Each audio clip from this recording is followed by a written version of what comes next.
दरम्यान बारामती लोकसभा मतदारसंघात लोकसभेसाठी मतदान सुरू आहे। बारामतीमधील रेमंड होम या मतदान केंद्राच्या बूथ बाहेर टाकलेल्या टेंटमधून राष्ट्रवादी काँग्रेस शरदचंद्र पवार पक्षाच्या उमेदवाराचे फोटो दाखवून आचारसंहिता भंग केल्याचा आरोप भाजपने केला आहे। तर भाजप कार्यकर्त्यांशी बातचीत केली आपले प्रतिनिधी चंद्रशेखर भांगे यांनी।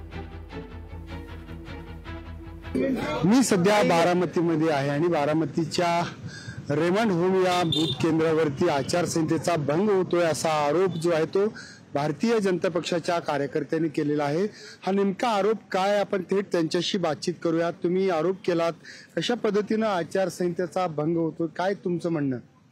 आम्हाला आचारसंहिता सुरू झाल्यावरती आम्हाला असं सांगण्यात आलं की चिन्ह किंवा तुम्ही कोणत्याही प्रकारचं गोष्ट तुमच्या बूथपर्यंत दाखवू शकत नाही, पोचवू शकत नाही। परंतु आज रिमांड होम च्या बाहेर जो आमच्या विरोधी पक्षांचा एक टेंट उभा आहे, त्या टेंटमध्ये अशा प्रकारचा प्रचार त्यांनी छुपा प्रचार चालू केलेला आहे। त्याचं माझ्याकडे एक प्रूफ आहे। याच्यामध्ये सपशेल उमेदवाराचं नाव, उमेदवाराचा फोटो आणि उमेदवाराचं चिन्ह आणि मशीनचा डेमो आहे। तर हे आमच्या दृष्टिकोनातनं आचारसंहितेचा पूर्णपणे भंग आहे।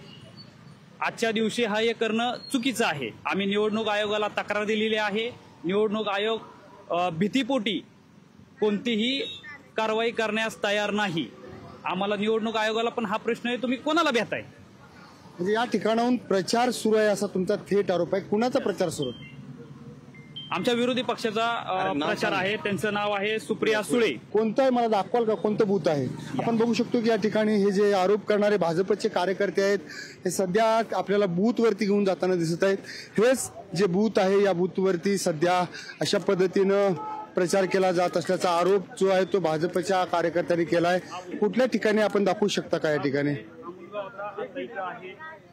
आपण बघू शकतो हा मुलगा होता, हे बूथ आहे, सॉरी त्यांचा टेंट आहे आणि हा त्याचा डेमो।